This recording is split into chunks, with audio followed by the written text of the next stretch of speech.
Ta-da! What's up, my friends out there in YouTube land? Rockin' Dave from North Fort Myers, Southwood, Florida. Rockin' Ibanez Wednesday, my friend. Wednesday Q&A, Rockin' Ibanez and Digitech. Even those bad boys. Different than the Tone King, my friends. And sponsorship.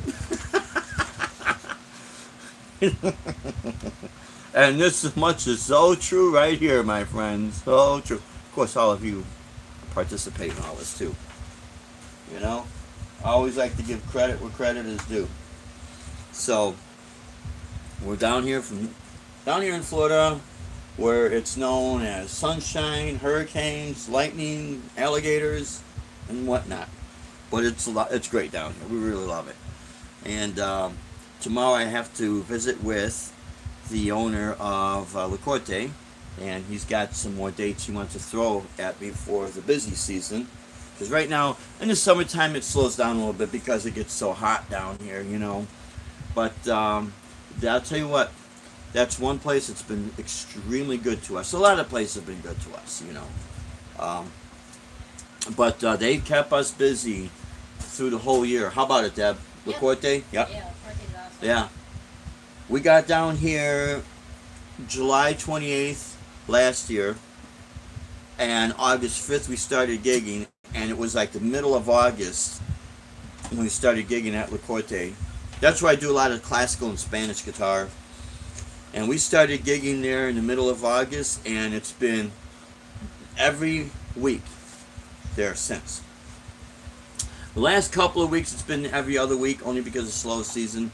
And I told them, hey, I totally understand, because, you know, we don't want to see anybody start to lose money. When a business is good, we like to work with them, you know. And when a business goes bad, then, you know, you cut the ties, you know, whatever you got to do, you know.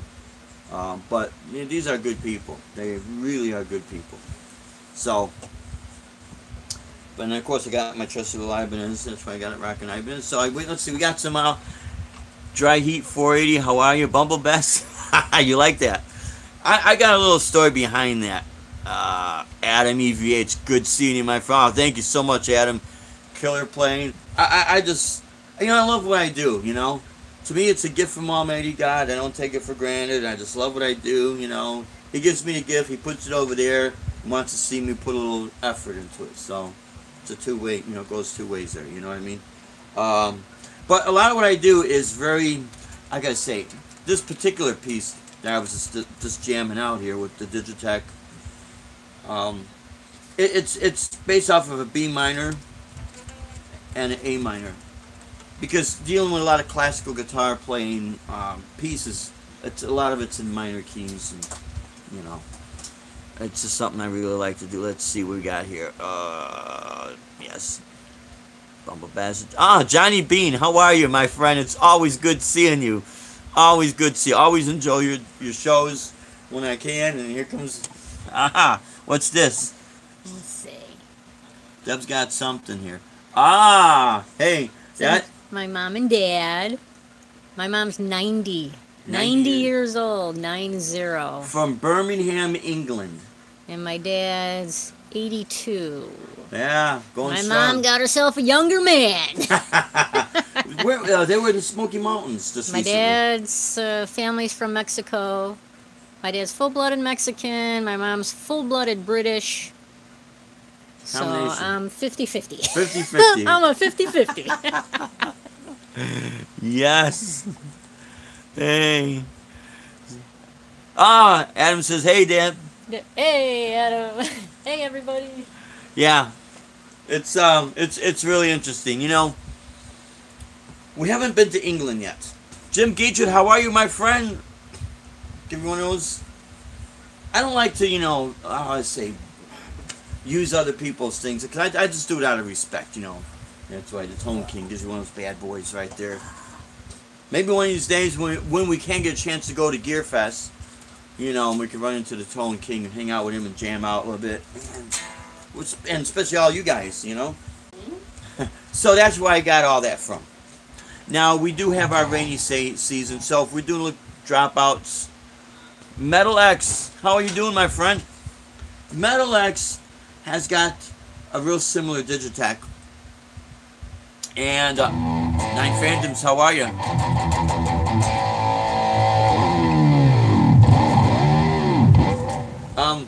Where you got the built-in drum patterns, and then you have also the built-in bass pattern. The difference between the RP 355 and the RP 360 XP, because I'm using them with the expression pedal, is really just the cosmetics of the pedal. That big knob, when you activate the drums, you can literally turn it on and off with your foot, which makes it great. David Enos, how are you, my friend? Good seeing you. And when I use it in conjunction with the looping pedals, it's just, I've said the story like 100 million times, but why not? When people are new, they probably wondered exactly what it is I use. And it is such a simple, basic setup. It just looks like there's more than what it is, but it really isn't. It's just, it's an effect processor.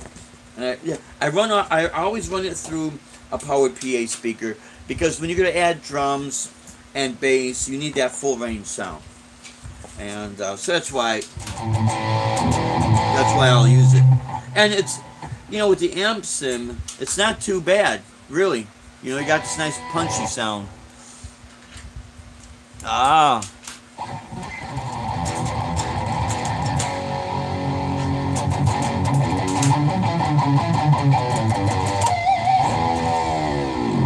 What do you run your backing tracks off of? Okay. I run my backing tracks literally off of a looping pedal. Here, really quick. Let me show you exactly what I will use. I should have had the stuff here. See, That's why everyone's got to be prepared, right? So let me just grab some of this really quick here, so you get an idea. Of course, I'm walking around the room, and you hear my voice, but you don't see me, so it's like I'm a spirit in the wind.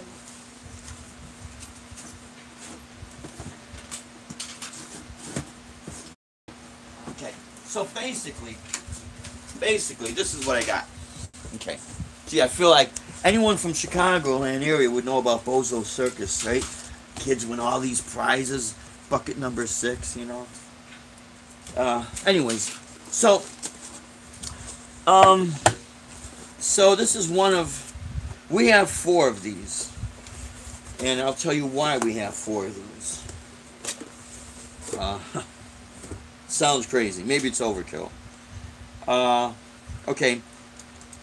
So we got 4 of these, and the reason being is that I could do everything live on the fly. R2, R3 locking up. What's happening, my friend? Give me one of those guys right there. So here is your ins and outs. Now you can put a vocal mic, or if you want to do XLR, you got your XLR input. That would be a mono input. But you do have stereo ins. No, I'm sorry. Stereo ins and stereo outs. And let's see. You do have a headphone jack. You have an auxiliary in. The auxiliary in, my friends, that's what I call, with this little thing, kind of like my secret weapon. I don't have to, well, it's not like downloading, or if I take anything from the Tascam, which I'll use this. This is cool when I have to play in a place where there's no power and I have to use batteries. So I'll put all my backing tracks on this thing. And of course, you do have to push to play, you know. It's a great little device. It'll run on AA batteries. This is the Tascam DR07. And ironically, I still have my old cassette Tascam DR, you know, Porta Studio.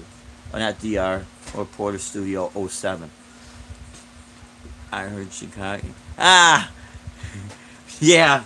Let's see that. Bozo the Clown. Yep.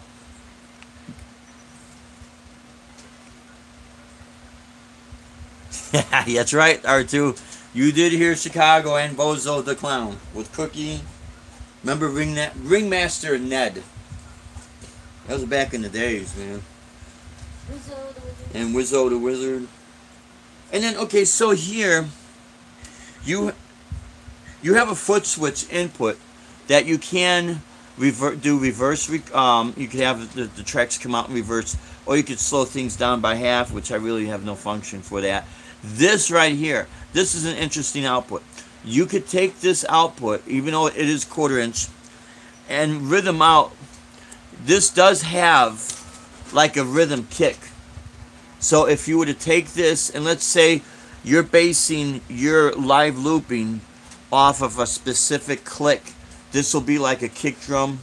I've never really used this function, but I've heard people say what you could do with this is run it out to a monitor and have it, let's say, by the drummer or by the bass player or whoever is going to be doing the main, like, rhythm section. So it kind of helps them keep in time. It'll record on an SD card. It has computer, which is, you know, totally, to me, remember, was it Lotus 123? That's my computer skills. But the great thing with this, you could go between your live internal looping and the SD card looping. You know, you could save things, but it's foot switchable. So literally, if you're doing a live performance, it's everything hands free. Boom, right there. That's what I like about this stuff so much. And this is one of, well, they got 2 of these. And, you know, this is your RP. Mr. Bruce, what's happening, my friend? It's always good to see all you guys. You know, I want to thank everyone that subscribed to the channel and all your guys' support, because, you know, you guys make this all worthwhile. And Jason Wade, how you doing? Good seeing you. And we have a little jam session and talk. I'll probably just go till 9 o'clock tonight, you know. Yeah, I will go tonight. But anyways, so with this thing right here, when you activate your drums, you could use this to turn it on and off. And you could use this to turn it on and off too, but this will activate it. You'll be in the drum function, and with this foot, with this knob, pushing it in, you can literally tap it with your foot. So when I am laying down tracks to lock into my loop pedal, I'm doing it all here, you know, right there, hands free. That's what I like about this so much, and it to me it does have a decent sound. I'm happy with what I can get out of it. And EJ's guitars, what's happening, buddy? And you know, I realize you got so much other stuff that's out there that is killer, but boy, I tell you what, none of them, all of them, I'd like to see. I like to, you know, maybe when I can contact these people, whatever, and just say, hey, whether it's the Helix, whether it's the Fractal system, the 11 rack, whatever, I'm not knocking them. I think the Helix does sound great. I think really that's like bam, right up there, you know, big time. And everyone else is like, they're surrounding it, but the Helix really does. And especially knowing that Yamaha Corporation took them over, because Yamaha is just, they're huge, man. They're a smart company. They got great engineers. I don't see them going anywhere. At least I hope not, you know. But none of them could do what this Digitech could do, you know. And I'm sure whoever engineered this idea with the bass. See, someone will have the drums patterns, like Zoom. They'll be able to do drums.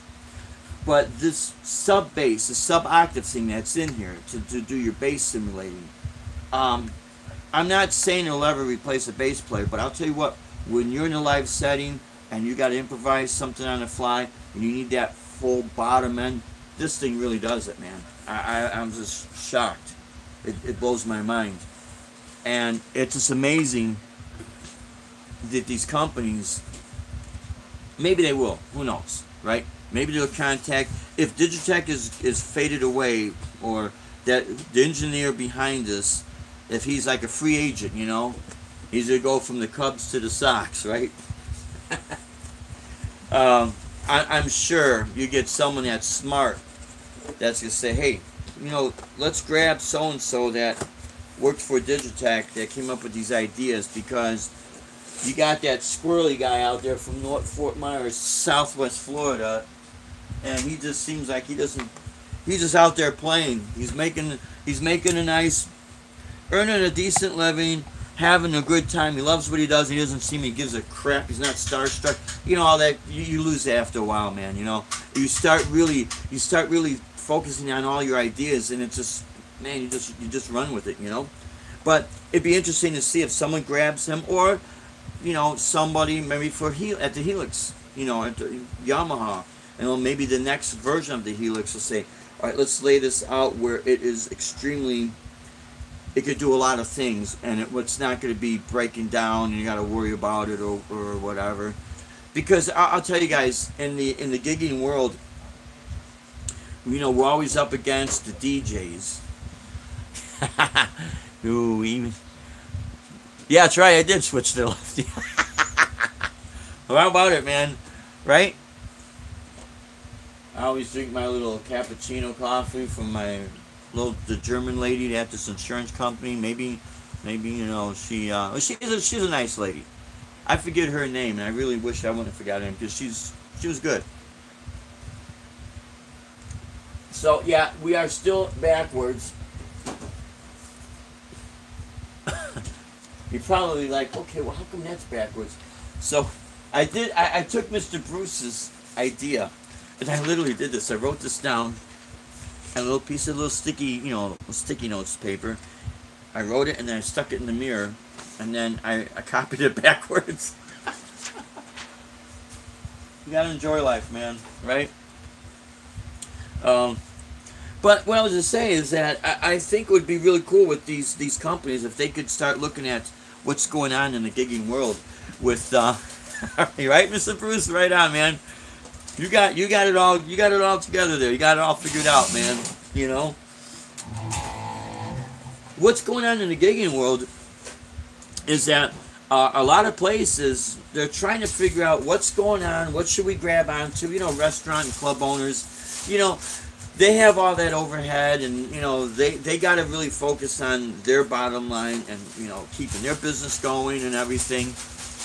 How do you like, oh, the TH10? I'll tell you what, I know you can see that back there. Do I use it much? I will use it when it, you know, sometimes when when over in this other area, I'll just plug it in. If I want to plug in the Tascam or YouTube, because it's got an auxiliary in, and then plug in and just play along with it. That'll run on AA batteries. This version right here, I want, if I move it, everything's gonna fall off. So it's kind of, that is the TH10C. And some people will say, well, the C stands for, you know, combo amp. I really think it stands for classic amps, because it's not high. It's not it's not high gain amps. It's more of the classic amps. So it is a great little device. So, and there is another girl out there. Her name is Rachel. So I guess she just wrote a song called "Awakening," and this girl's smart. She's got the white one, which is the first TH10 that came out. That is, it'll have a little bit of everything. And she just plugs into her computer. Yes, EJ Guitars. That's it. You got it. Yeah, she is cool. And I guess, you know, she's only played guitar for a little while. And the Ibanez that she has, I was going to grab that same Ibanez. Okay, yeah, she did. Yeah, that was really good stuff. Really, really good stuff. You know, she's playing her bass tracks, and you know, it's interesting. You know, she looks younger than what she is. I guess she's in her like early, approaching mid-20s, but you can tell she's just so into it. You know, she'll get smiling, and you know, she's making progress that's comfortable for her. But you know, she's got the little amp, and she's doing her videos. And that reminds you, Michael B., what's happening, my friends? Yeah, you don't take guitars from children. That's right. But it's real interesting how YouTube is just completely opened up and exploded, where it is almost, and just, you know, if you want to put in the comments here, just see how you guys think about this thought process here. Don't you find yourself, when you see a lot of these new kids coming out, and even older guys, it doesn't matter, the age and the gender doesn't matter, it's the talent, and when you see them out there just really going to town and kicking major ass, it's like, whoa, you know, where'd they come from? Well, they come from their mom, but I mean, other than that, you know, it makes you wonder. Then you start thinking, you almost start forgetting about the stars, and you start looking about everybody that's out there. And it's really, really refreshing. And it's really good to see people starting to do original music, because it is getting a little bit tougher out there for the covers, you know. And I could predict one or two things, you know, because we are out there playing, and you know, I'm not the only person out there playing. There's a lot of other people out there. So it's one or two things that could happen. Either they're going to get so strict and they're going to cut it across the board, and then every bar will be a sports bar, and then of course then they'll start picking on that, you know. Or the music industry will be able to catch up and say, okay, now we got enough money, or we're recouping some of our losses. So I'll tell you what, you guys, you cover bands, could go out there and play, and we'll give you 50% blue lights. And we are back, my friends. Okay, so let's see, my buddy's kid came today. Let's see, because Michael B., you got a nice setup there. First jam with a band today. 6 months of YouTube learning. He could play. See, this is interesting. Yeah, right, Dave. If you went back, let's see, if you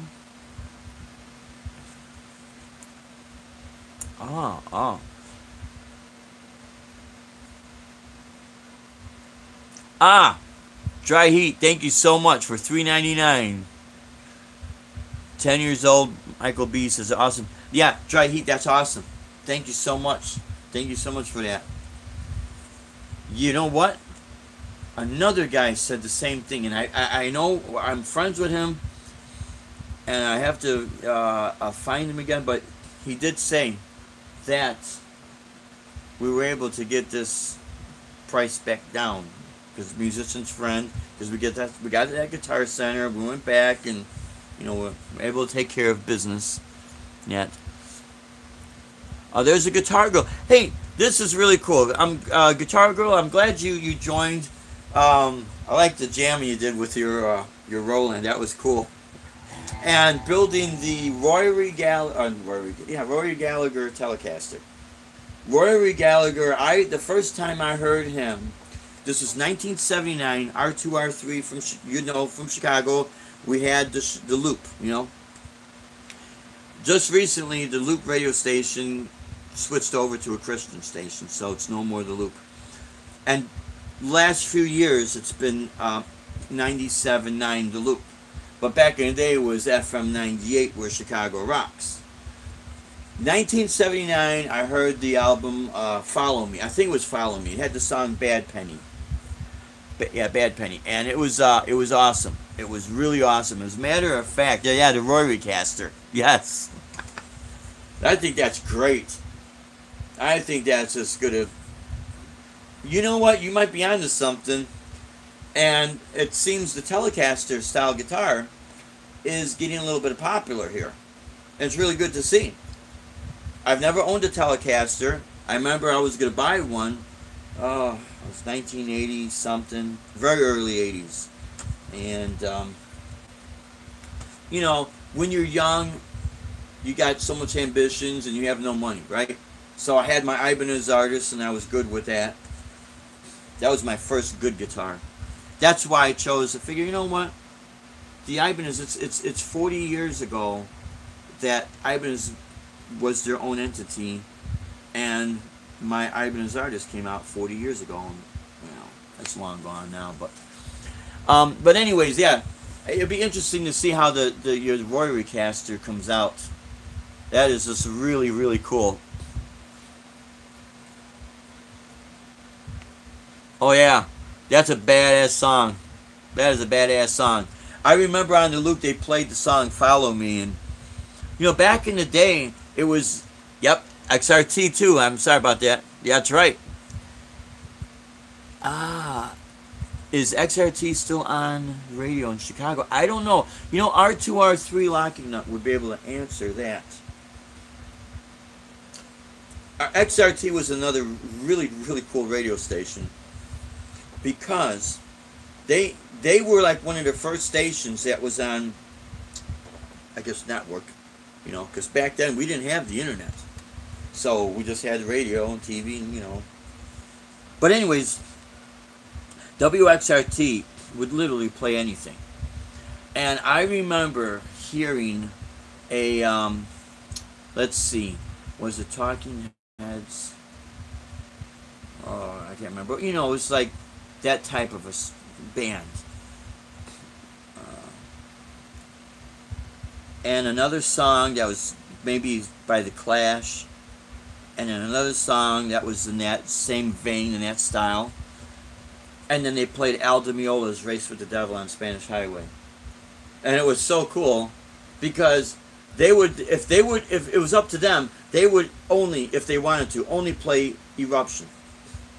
And then after Eruption, you would hear a B-52 song. You know what I mean? It was just anything goes. Real obscure radio station. I think they might still be up and running. So let's see what's going on here in the chat. Yeah, everybody needs a telly. Yeah, Ben. That Michael Kelly telly is pretty awesome. But I'll tell you what. If Guitar Girl comes out with her own line of Rory Casters, look out. That might just take the guitar community by storm. Actually, it would be pretty cool. It would be really cool. Then you'd be like Rob Champers. Be like the Chap Man. Is the Old Man Dan out there? I think. Yep. Sorry guys, I have to do everything with my phone, because I'm seriously computer illiterate. I'm afraid to touch those things. Who knows what'll happen? Oh, R2R3 Lockinut says that died too, referring to XRT. And remember 95.9, the Mighty Met? I had the t-shirts and the jerseys, my friend. And of course, they're long gone. You know, when you move, everything vanishes, you know. Including my old JBL speaker I had and my original Ibanez tube screamer. I don't know how. I had it in a shoebox. And when I moved from Chicago to the western suburbs in Chicago, you know, I left it in a... I left that with some patch cords in his old shoebox. And I think my dad might have thrown it out by mistake because he didn't know. But it was the original Ibanez TS808. I bought brand new, 1979, 1980, something like that. $35. Everybody hated the pedal because it just clanked. You didn't really, there was no distortion really, you know. But we didn't know how to do it. The Great Cat. Aha. Bumble Bess. I think it's great. More ladies are playing guitar. Anywhere. I remember the Great Cat. Oh yeah. Yeah. She rocked. She rocked. So there's a lot of female guitarists. And you got this young girl, Tina S. from France. She might be taking some time off so she could finish school. You know, that's a smart thing. I'll touch bases on that in a little bit, you know.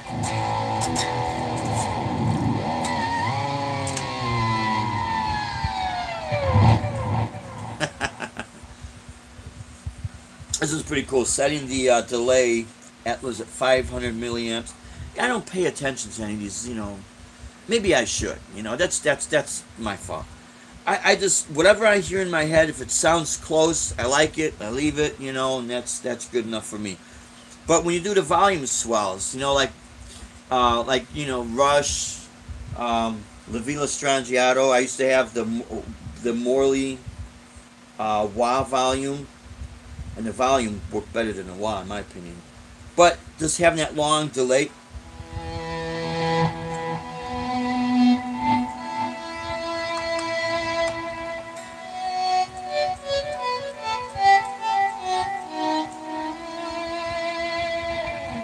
You know, it's pretty cool. I love the shred, but to me, if it's like nothing but shredding, you know, at some point it's like, okay, it gets tired really quick. You know what I mean? And it's just my personal opinion. I like watching other people shred more than I like watching myself shred. I don't know. Yeah, I remember her. Yep. Talking about the Great Cat. Yeah, we exist. Yeah, I'm still using the pic of when I first bought my US. Ah, Mr. Bruce. Yeah. WCOZ in Boston had a very versatile like that too. Oh, that's really cool, Michael B. I tell you what, I have a friend that I was giving guitar lessons to, and he went to the Berklee College of Music in Boston. He went 5 years. He was a young guy, Mark, great guitar player, man. He works for Walt Disney now. He switched his major to production, and he's very smart by doing that. Very, very smart by doing that. Because what it looks like is happening here. Yeah, you know, so I'm trying to catch up with the chat. Sorry, guys. Jason Wade says the vintage vibe, classic vibe Squire Butterscotch. Oh yeah, that's a nice Telecaster. But Michael B, with Boston, you know, I never been to Boston, but that's one place I always wanted to check out. You know, Boston's a great city. Great, eh? All right. So sometimes it might go out and it comes back in, guys. I apologize about it. You know, we are in our rainy season down here in Florida, so this is what happens. You know, you lose signal. Were you about to play companies? Oh, not really. I mean, I have to listen to it. You know, a lot of this stuff I would hear and then I would forget the title, or I wouldn't hear the title. That's kind of like Electric Light Orchestra's "A Fire on High," and of course it's better on the acoustic. But basically, is let's see.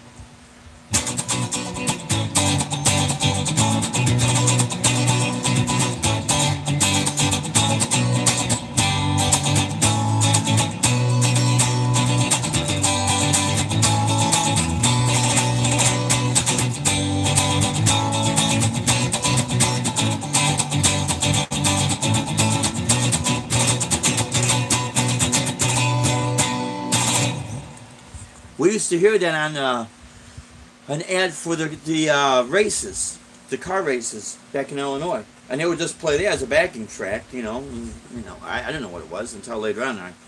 Yeah, Fire on High. So a lot of these songs, I'll hear a chord progression out of it or a melody, and then it'll just stick in my head. Next thing you know, I totally forget what it is, but that it stays. Now.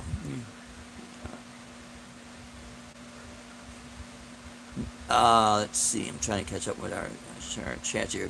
We are at the mercy of Odin. Yeah, the almighty Intergoogle. Yeah, Ben, you got that right, man. You definitely got that right. Now, here's something. Oh, yeah, we got the Invader. So, yeah, the Invader pickups. I'm assuming that's what you're talking about. Spinning wheel. Gotta go around. Yeah. Yeah, a lot of that stuff, I grew up on a lot of that stuff because I started playing guitar in 1974. I was only 11 years old, and just back then, I remember the AM radio, that's what we had, and FM was underground and all that, So, starting at that time it was definitely a different time. And the only people back then, before Eddie Van Halen came out, the only people that was doing any of the shredding or the virtuoso playing was all the underground jazz fusion, the jazz rock fusion, and then the progressive rock, But a lot of it was the John McLaughlin, Al Di Meola, Alan Holdsworth. Alan Holdsworth, he used to be in a band called UK, which was out of UK. And then he was in with the jazz fusion drummer Tony Williams, Lifetime. He was with them, and then of course he had his own albums, his own solo stuff. And Eddie Van Halen was just really inspired by the legato playing. And as we know, legato is a form of like what Joe Satriani does. Classical guitarists will use legato as well, where basically what it is, you pick the note.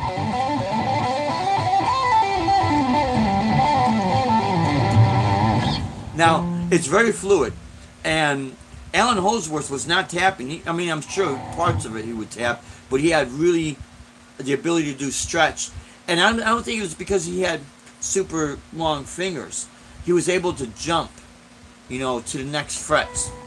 Everything, when you do everything slowly and accurately, later on it builds up and builds up and builds up. I'm trying to catch up with the chats. I apologize about this, guys.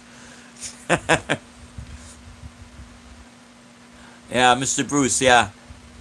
Love that song. I have it on cassette. Yeah, cassette tapes, man. Let's see. Yeah, Rudolph Schenker, too. 70s era Rudolph Schenker, yeah.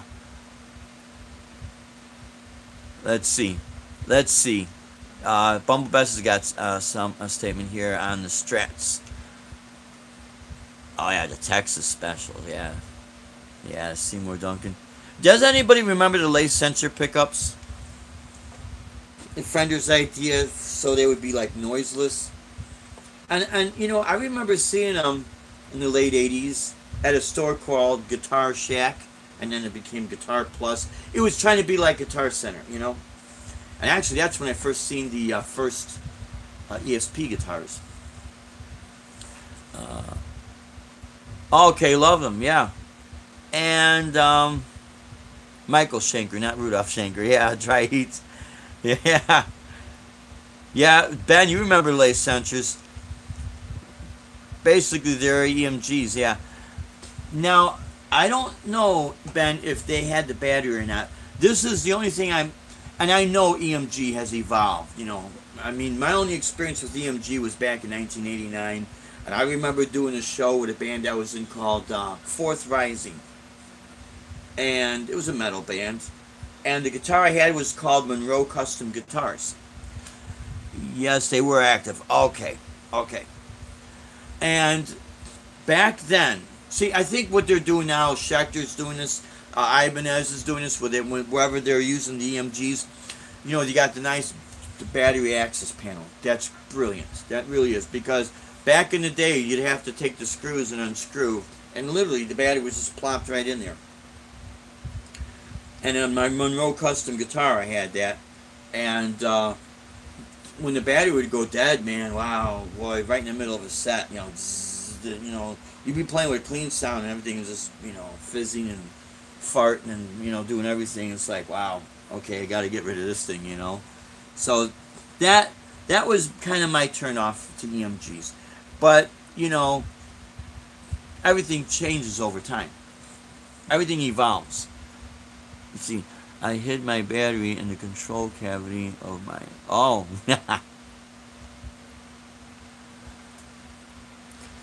Yeah.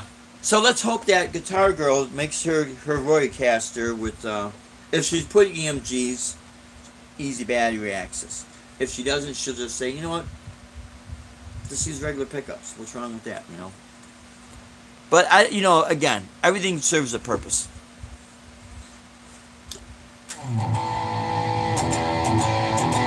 Now, I'm still getting used to the fact that I got 9-gauge strings on here.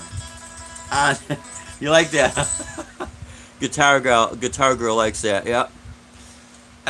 When you finish that guitar, I know you're gonna spotlight it. You know, but that's gonna be really something to see. And I think you're doing something unique with the headstock. So, if you are, I won't say anything. I'll let you do all the presentation on that, because I think that's it's going to be really cool, really cool. Battery in the control cavity, yeah, Ben, yeah, R3 locking up. It just becomes oh, cool, nice. Just like Guitar Girl. Just like back in the 70s when Dean Guitars would advertise. You know. The only way Dean was able to compete, and Dean did come out with some good guitars. That Cadillac was awesome. Totally awesome. And their Flying V with the V-shaped headstock. But then Dean said, okay, how can we stand out with all, really back then there was not a whole lot of guitar companies, if you think about it. Not like now. We had Hondo guitars back then too, but Hondo was doing pretty good. I gotta give him credit for there, But anyway, so Dean came up with this idea. All right, we'll get a blonde girl in a bikini. She'll hold the Flying V, and that was the talk of the town, man. Anyone that got the Guitar Player magazine, whether they played or not, they'd right away look into that ad, But Dean had some really cool guitars, and I think you have a Dean ML Guitar Girl out there. I think you have the Dean ML. I thought I'd seen it hanging on the wall. I had that same guitar. Yeah, it was the Dean Baby Z. It was a small version. It wasn't small scale. Maybe the scale was small, but it wasn't like a mini guitar. The body was small. The headstock was not flared out so much. It was like that. Yeah, 70s and 80s Deans were awesome. Anything back in the 70s, guys, what made them so awesome is that there was it just seemed like there was an abundance of mahogany, maple, ebony fretboards. My old Ibanez Artist, that was an ebony fretboard. Bone, half brass nut. Brass sustain block under the bridge.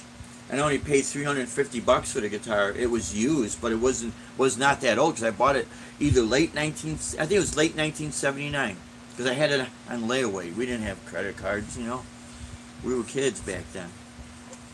But yeah, any of the guitars back then in the 70s, because of the abundance of the woods, and you didn't feel like you had to hurry up and rush to go out. Every year you got to outdo yourself, I think that could be not too good of a deal there, you know.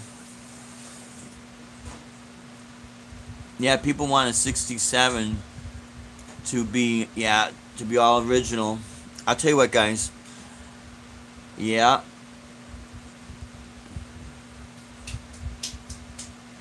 There is, you know, when we talk about like vintage guitars, there's a guy that did a comparison, and I agree with him in a lot of ways. Um, with a 1985 Paul Reed Smith Custom 24, and then the 2018 Custom 24. I remember when Paul Reed Smith came out, and they were really great guitars, and they still are great guitars. But that rotary switch, you didn't know where you were until you actually started playing. It had a unique sound. I think Paul Reed Smith got his idea. You know, the neck to the body, that the way the neck is, that joins the body. Anyone that remembers the old Hamer guitars, find an old Hamer guitar, take a Paul Reed Smith, and then turn them to the back side, look at the backs, and they're almost identical. Now, maybe Paul did work for Hamer guitars, or maybe Paul was coming out with that idea, and then Hamer ran with it. I don't know. Hamer guitars were all over Chicago in the 90s, yeah. I almost lost my train of thought now. Sorry, guys. And then Washburn Guitars. Washburn was a Chicago company, and I think Dean was also out of Chicago. I know they at least had a warehouse on Ravenswood Avenue. A few blocks, maybe a mile or three-quarters of a mile west of my old high school, Lakeview High School. Let's see. Had a good return from this. Yeah, sounds too. That's where I got my Paul. Yeah. Oh, Guitar Girl. Washburn Rocker was your first guitar. The Rocker series. Your first electric. You know, it's interesting, guys. All these companies, I mean, they were making great, they still are making great guitars. And they're actually doing what they can do with all these ridiculous regulations with this wood and the environment here, and you can't do this, you can't do that, and we're seeing results of what we were doing back then. Because you see, if you were to notice from, let's say, mid 1970s to now, how many houses that have been built. So everyone's getting lumber from basically the same places, because when my wife had her custom oak stair company, I would go sometimes to pick up some lumber at some of the lumber yards. And you would see the Purple Heart lumber, you'd see Popular, you'd see oak, you'd see mahogany, you'd see ebony, you know. So, and then each person's going to sell that lumber to whatever company, and then you do what you want with it, you know. So the guitars that were built in the 70s, I remember when people said about Ibanez, that's made in Japan, that's junk. Now they look at it like, oh, that's made in Japan, no, that's priceless, you know. It's a different world. But out of all the companies, Ibanez, they never faded away. Whatever internal changes they went through, they always stayed, you know, out in the forefront. And a person doesn't have to like Ibanez. You could hate Ibanez guitars. I mean, I didn't build them, you know. I personally like them. I think they're cool. We got the Sean Murphy, the Sean Murphy Journal. What's happening, my friend? Pine is a good word. Yeah, a good word. Yes, it is, to make its guitar. It's going to be interesting. Yeah, 70s and 80s Japan guitars are now, yeah, they are. That's right. Yeah, old man Dan, that's a good point. They're coveted. Ben Coombs.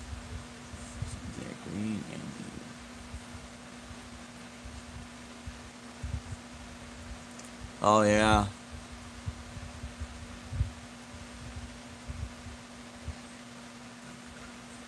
You don't want to install the old parts, Ben. I hear you, man.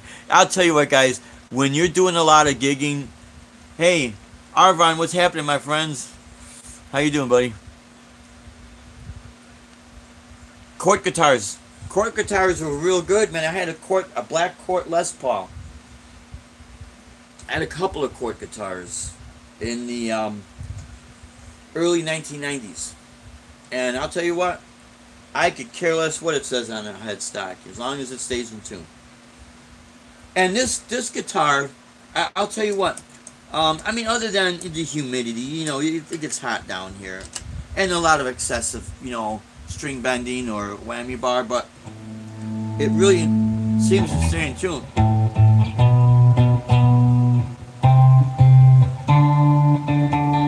Well, a little off right there.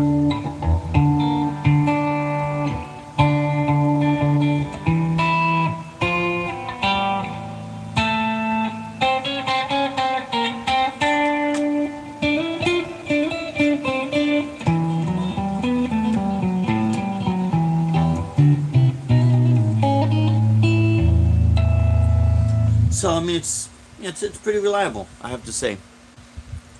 Do you like the sound of the portable amp for a street gig? You know, actually, I do. I'll tell you what's really cool with that. If you want, let's see. I'm gonna try to read all you guys' comments because sometimes I just remember BC Rich had an all acrylic. Yeah, I remember the yep. I remember those. Some of those acrylic guitars, they were heavy too, man. Actually, cheers, my Japanese made Ibanez Prestige. Yeah, EJ guitar. Yes. Now, I saw your Prestige. You have that blue finish with the maple fretboard, and I think it's ash wood, but it looks like it's maple on the sides and the back. That girl, Rachel J, I think, or Rachel F, she has, I think it's a Prestige, but a hardtail bridge. And I was going to buy that same color, but it was not Prestige. But it was, you know, Ibanez. But it's a great guitar, man. The only reason why I got this is because it doesn't have the contour, and when I picked it up instantly, it felt comfortable to me.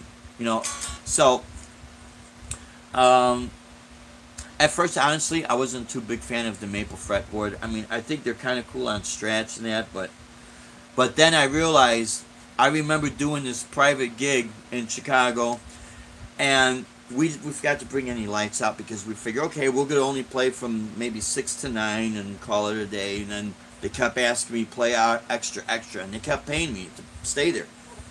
Well, it got dark. We're going on 11 o'clock at night, and thank God I still have my Epiphone Les Paul, so I could see my markers because I was literally in the dark. And, you know, no matter how well you know your guitar, you're going to still have certain things when you slide to a note. You might hit the wrong note because it's just so dark, and you got to watch where you're stepping to, you know what I mean?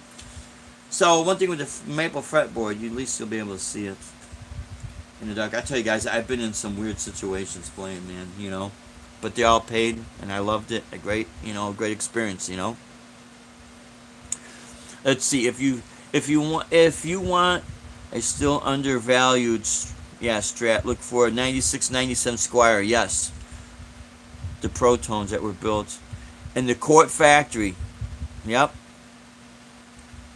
Remember the Stag guitars? I traded my Jackson Dinky reverse headstock with one of my guitar students for a Stag guitar. And, you know, we sold the Stag guitar later on, but I guess, you know, everybody's trying to make a copy of a copy of a copy, you know. Do you like the sound of a portable? Yeah, a portable amp for a street gig. Yeah. What's really cool with that, no matter what amp I'm using, I'll still try to find at least a decent tone, and then everything really comes from the fingers. Now there is gonna be limitations, of course, depending on how the amp is. But here's something, and I forgot to mention this in one of the live chats. You know, be very careful when they say the event goes on, rain or shine, and let's say you're part of that event. So what happens is not only you get wet, but so does your gear. So it really is a good idea if anybody wants to go out and gig, or let's say go out and busk. Get as less expensive gear as possible. Something that you're not going to have a heart attack if something happens to it, you know. And just, spend a little time with it. Give the gear the benefit of the doubt that it will sound good. Because see, back in the day, we didn't have modeling amps and all this other stuff. Peavey was Peavey, Fender was Fender, this was Marshall, Barkus Berry was Barkus Berry, Lab Series crate. This is what you got. Good luck, So you had to deal with it. And what happened was, because we did not have anything to compare it to, we were trying to get our sound just out of that. And you'll be surprised. You really would be surprised. If you were stuck on an island with just one small little amp and a crappy guitar that you might think is crappy, after a while, if you really like to play, you're gonna find a way to get a good sound out of it. Now that doesn't mean settle for less all the time. That's not what I'm saying. But in situations that if you could do outdoor gigs, we're in weather that's just horrible for gear. I don't take the Gibson out that much at all because I don't want to destroy it. I really don't want this to get destroyed, but this is such a reliable guitar and it's so comfortable. I like the wide neck because I play classical guitar, so it's just naturally comfortable for me. Now, before I go on too many tangents, because I apologize about that, guys. Let's see. I just had a Les Paul with a maple fretboard. Yeah, I remember those. I remember the Les Pauls with maple fretboards. I remember like they were not Les Paul Juniors. They were like the Sonic. The Sonic series. Flat top, bolt-on neck, huge pick guard. Some would have a maple fretboard, some wouldn't. And the Gibson The Paul, I had that one of those, The Paul, walnut finish. Actually made of walnut, Let's see. I saw Nancy Wilson at Heart on Saturday in an outdoor venue, and the sound was unbelievable. Yeah, we've seen Heart and Nancy Wilson come out with an Epiphone Les Paul. It sounded great. Nobody cares. The general public could care less. And when I say those things, it's because it's the truth. Let's see. Ben Coom, am I in trouble? Oh, yeah. No. You might want to take the time at some point to go ahead, assign some wrenches. Oh, yeah, to your chat for future troll issues. Yeah, you've been very fortunate as of yet because all of it. Yeah, you know what? I appreciate Jason. Thank you. And you know what? My good friend Joe Wench, the Joe Wench Project. Everybody, if you've not, I'm sure everyone does know Joe Wench. But if not, check his channel out. He's a great guy. Great guitar player, man. And Adam EVH, basically, yeah, said the same thing in that. Yeah, and I don't want, people come up with issues and why is this and why is that. Sometimes for right now, until things can evolve. And my wife, she does help me with all that. Then I'll be able to start, throwing wrenches and, maybe a drill or a sawzall. Get out the construction boots and kick some ass,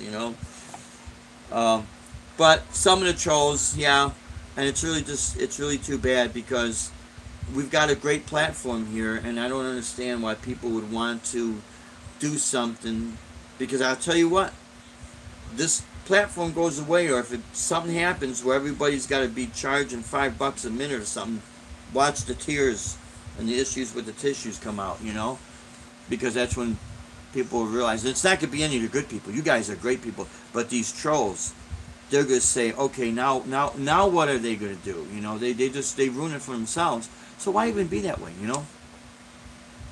And I believe a person can redeem themselves. It would be kind of cool to say, you know what, I got to stop what I'm doing because this is not cool, and let the chips fall where they may, because we do got a great platform with YouTube, and a lot of us that had played and had been playing music way before the internet and way before YouTube, We come from the days of out there hitting it hard with the gigs, and dealing with the biased people out there, man. You know, that's just how that is. Let's see.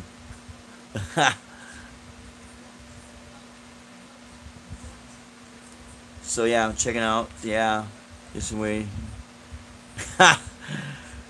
You know what? I always try to respect people. Hey, JJ Collins, what's happening, my friend? I always try to respect people's opinions. I don't take things personal. And the deal is, when you get into this type of business, and you go out there and you start playing, you're gonna have hecklers. You're gonna have people give it a request. How many times have you guys played out and you've a log runs around? Yeah, Adam. He's up 10. Yep. Yeah, you're right, man. Adam EVH, you're right, buddy. How many times have you been out there playing and then you get someone that's got these requests, like the drunk guy that came up on stage, so you got to have thick skin, and just keep moving forward, I think the hardest things is when you're trying to get the gigs and you get these people that are just playing games, I called a place earlier, and then I wanted to talk with the owner. I always like to talk with the owner, And, she was a nice girl. She was with the waitress. She was a nice girl that answered. And so I could take your number. I could take your Mrs. One. I already gave that. But no, they're not here. So I said, what time will they be here? Oh, I don't know. And, okay, but I could take your number and give a message. I said, no. I says, you have a good day and that. And, I appreciate your time and that. And I wasn't rude. I wanted to get off the phone. I'm like, I don't want to debate about, giving about. By the time you're done giving business cards, you didn't give this much business, you gave that much, the whole stack of business cards, And those business cards, you go to other places that would be more interested in playing. So if they don't like what I do, that's fine. It's that I don't take that personal. Sorry, guys. Again, we get acoustic is best for busking. You know what? That's interesting. Let's see. I'm trying to catch up. Issues with tissues. Yeah. Yeah. Nice 1980s reference. Actually, I heard that from when I was doing HVAC. And I'd be out on a job site, and the guy would say issues with tissues, and I thought that was cool.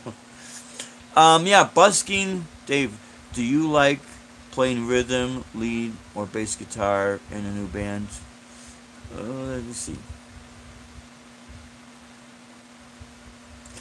Well, I like playing guitar.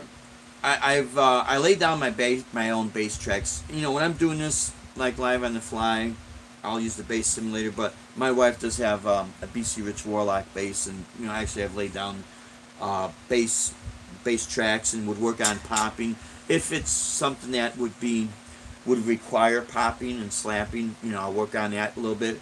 So what I'll do is when I'm recording, it's just like what you guys would probably do too. You get an idea, you kind of cycle that idea, and you lay the track down, and then you come back and then work with the bass pattern. If you feel the inspiration, this is what's nice about having your own home studio. When you have the inspiration, then you can hit record. When you don't have the inspiration, you don't have to worry about it. But back in the day when you booked studio time, if you don't have the inspiration, you got the flu and you got diarrhea or whatever the case might be, guess what? You gotta do the time's booked. Otherwise, you lose that money. And there is still a lot of good recording engineers out there in studios. So I hope they never go out of business, because there really is a lot of good. I'll tell you what a lot of recording studios will do, because my friend used to do this. He wouldn't just record bands. He would record voiceovers and like narrative speak for, let's say, narration speak. Let's say for training videos for companies, because he would have Commonwealth Edison Electric Company in Chicago come in and lay down tracks, and it would basically be voiceovers or for video instructional. So there's ways you can make money. You can make money with providing the background music for that. But yeah, but to answer your question, Sean, Sean Murphy, I like playing guitar. You know, rhythm and lead. It really doesn't matter. You know, as long as it fits and it sounds good. And I did have somebody ask me a question a couple of days ago if I would do anything with a rap or hip hop artist. I would, as long as it's not going to be degrading, you know, because I would still teach students from time to time down here, and back up north I had all kind of students, all different ages, and I would have a lot of female students. So I always try to, you know, have something that's respectful and clean, because no man wants to take his 12 or 15-year-old daughter to a guitar player that could be kind of questionable, you know what I mean? So I try to stay away from all that. I had a couple of friends that would try to send me some, you know, dirty pictures on the internet, and my wife would have to just say delete, delete, delete, delete, because when you're going to be when you take your music and turn it into a business, and I don't mean just a business like you want to get signed and you want to go on tour, but a business that also has something to offer, like a service. Whether we would play in a nursing home, we've done a lot of that, or when you deal with children, if you're going to teach. Or I had a friend of mine that started doing shows at like for kindergarten, you know, preschool. And when you start doing that, and matter of fact, where I used to teach at in Chicago, once in a while there was a company would come in with kids, and they'd sit and just watch me play, and they would pick up on rhythms. Whenever you're going to be involved with children, you got to have a clean record, man. And so that means everything that you say and do that you put up on the internet could be red flagged. And the reason why I say that, teaching is another good way of supplementing your income. So you really do have to be careful. Let's see. I saw a bit of Canucks playing Gent. Yeah. Something like in Toronto. Just trying to catch up on some chats, guys.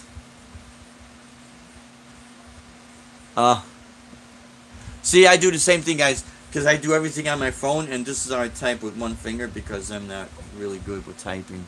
Oh, we got 30 viewers and 15 thumbs up. I appreciate it, guys. Thank you.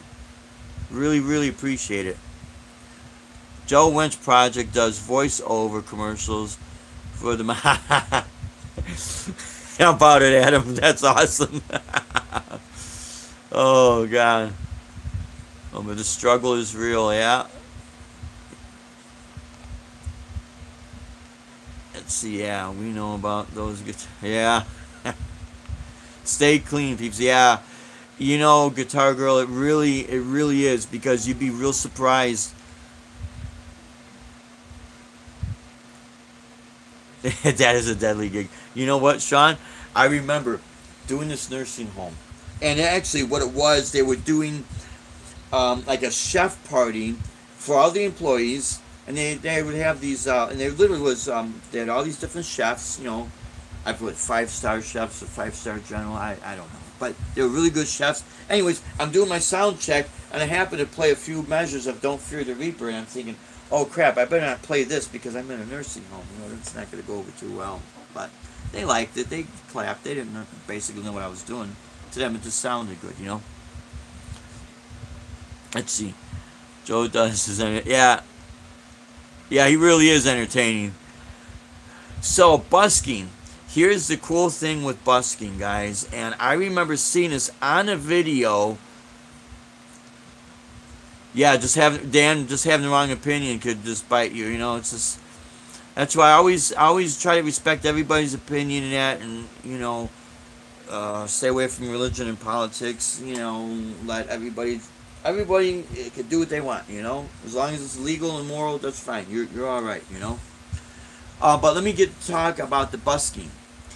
American Devil, how are you? I'm seeing chats move like this, so I apologize, guys. And anyways, with the busking, there's some. I remember seeing there was a couple of specials on busking, and I remember seeing this one guy being interviewed, and what he said was really, really cool. he said, you know what? While I wait for the clubs to call me back, I really want to play for the people and, you know, sell my CDs and get my music out there. So, you know how it is. Yeah, you got to pick one, right? I hear you, Ben. Yeah, I know what you mean, buddy. Just be neutral about everything, you'd be okay. Yeah, Bumble Best? Yep.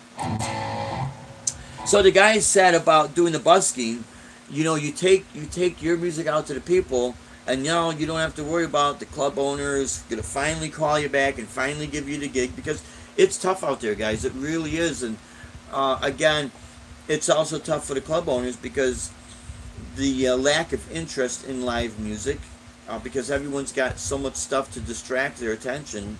It's just the way things are.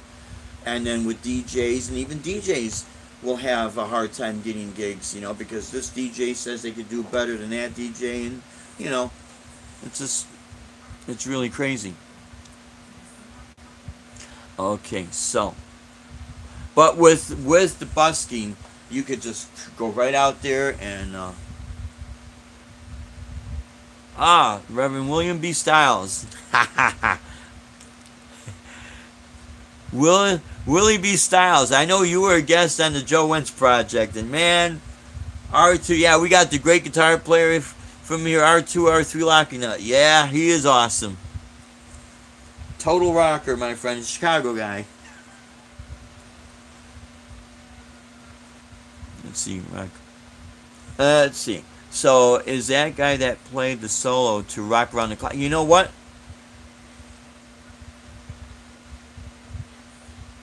You know what? I think it is. I think it is. I'm glad that you mentioned that, Sean, because not many people really think about that. But he played with a very clean sound, and he had the whole thing. Let's see if I can get this.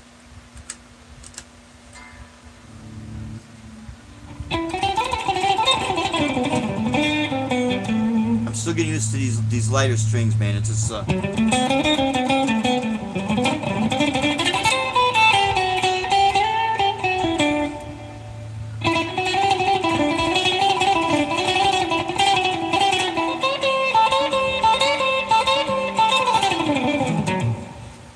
you know, it's having that good alternate picking. Now, I've had people ask me when I talk about the light strings, and then they know I play on a nylon string guitar, and then they say, well, Dave, aren't those strings wobbly? Diodario makes a pack called extra hard tension. So it's not that they're super thick, they're just tighter. So that if you do use a pick, you know, they don't wobble so much. So that's the skimmy on that. Let's see. Good evening from the Church of God. Yeah, our Willie B. Stiles. That was awesome, man. That was totally awesome. Zach Thon, how you doing, my friend? It's good seeing everybody here in the chat. And again, I really appreciate this. But yeah, guys, you know, gigging is a lot of fun, and even though that could be kind of tough out there, there's just something about it. And even when people are not so-called paying attention, I guess the secret is, because even my vocalist Mike asked me, he says, Dave, what keeps you going like you go? I mean, of course I get tired, I'm only human, right? But what keeps you going, like the way you go and you go and you go, it's just that I just really love playing. To me, it could be the worst dump around, and in my mindset, it's like the Coliseum. And I've played in places that are extremely elegant. Sorry, guys, we are having a little bit of storms, you know. One of the places that we played at was the owner of the Indiana Colts. We actually played inside on his property. You know, his house is off to the side, and he had like a guest house with this huge basketball court, and it was a fundraiser for cancer. His daughter and son-in-law would hosting the function, and the way where they had me set up, they had the like the granite top type of where they had the Super Bowl ring. You know, it was huge. And I mean, I knew I was in an exclusive place. And I don't really follow sports that much because I'm always involved in the music. But anyways, I'm playing, and older guy comes up to me, and he's complimenting me, and complimenting me, and wow, that sounds real good, young man. That's thank you, I appreciate it, sure. So we talked a little bit, and he's watching me play, and of course, I'm all dressed up and that. And then he walks away, says, "Well, you have a good evening." "Oh, sir, you too. Thank you so much. I really appreciate it." So as he walks away, he's mingling on with some of the other people. Another guy comes up to me and says, "Yeah, you know who that guy is?" I said, "No," but I said, "He's a real nice guy. He's a real nice guy. Really, really. That's the owner of the Indiana Colts." I said, "Oh, wow, okay." It hits me later. Everything hits me kind of later, because when you're in that moment, you're just really trying to get a job done, and you just try to get as much done as possible for that environment. So when I do play at a place that maybe is not as elegant, in my mind, that's what it is. The little area that I'm at, that's like playing the Coliseum, or playing,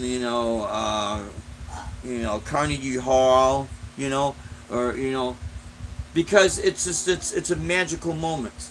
So while I'm playing, that's what keeps me going, and I just love it. It's just a great feeling. It's not there. I guess if you win the lottery, that's a good feeling too, But money does run out if you spend it foolishly, right? But this is something that never runs out.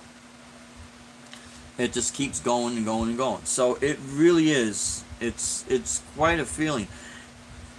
Now, I know there's a lot of people out there, maybe they'll never get that chance, and that's why I when I get a chance, I will put up videos where I'm getting the gigs, whether they hire me or they don't, so people can see this whole process, But what's happening that's really magical is YouTube.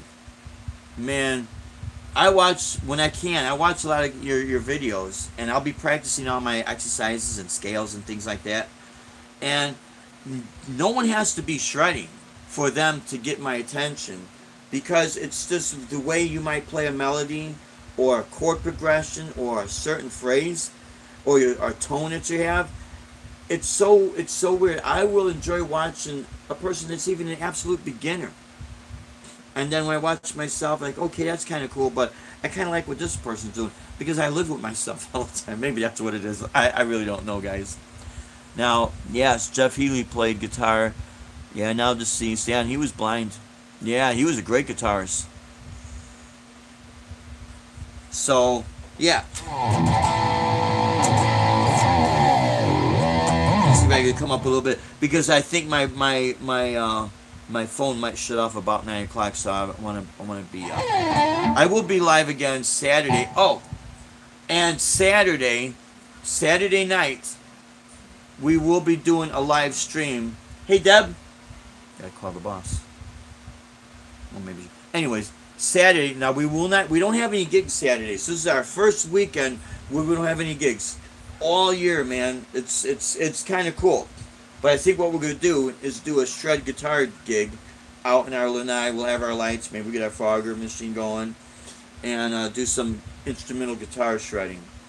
And we'll stream it live. It'll be a lot of fun, because you'll start to see a lot of my originals. And I'll see if I spotlight you guys' stuff as well, because I really believe in that. If I'm gonna spotlight anybody, it's gonna be you guys. I always want to do something for the forgotten person, because I know what that's like. I come from the era where everything is either, if you didn't have enough money and you didn't have the big Marshalls, you were pushed to the side, and that's why I kind of latch out against people like that, because I know what it is. So, anyways, guys.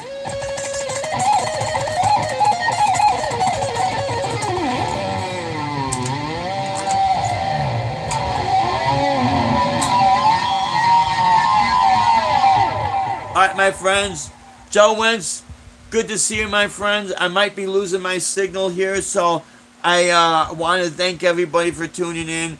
We will be doing a live Saturday afternoon show, and almost positive, can't talk, almost positive we'll be doing a live show Saturday evening as well, and it's going to be all shred guitar, my friends.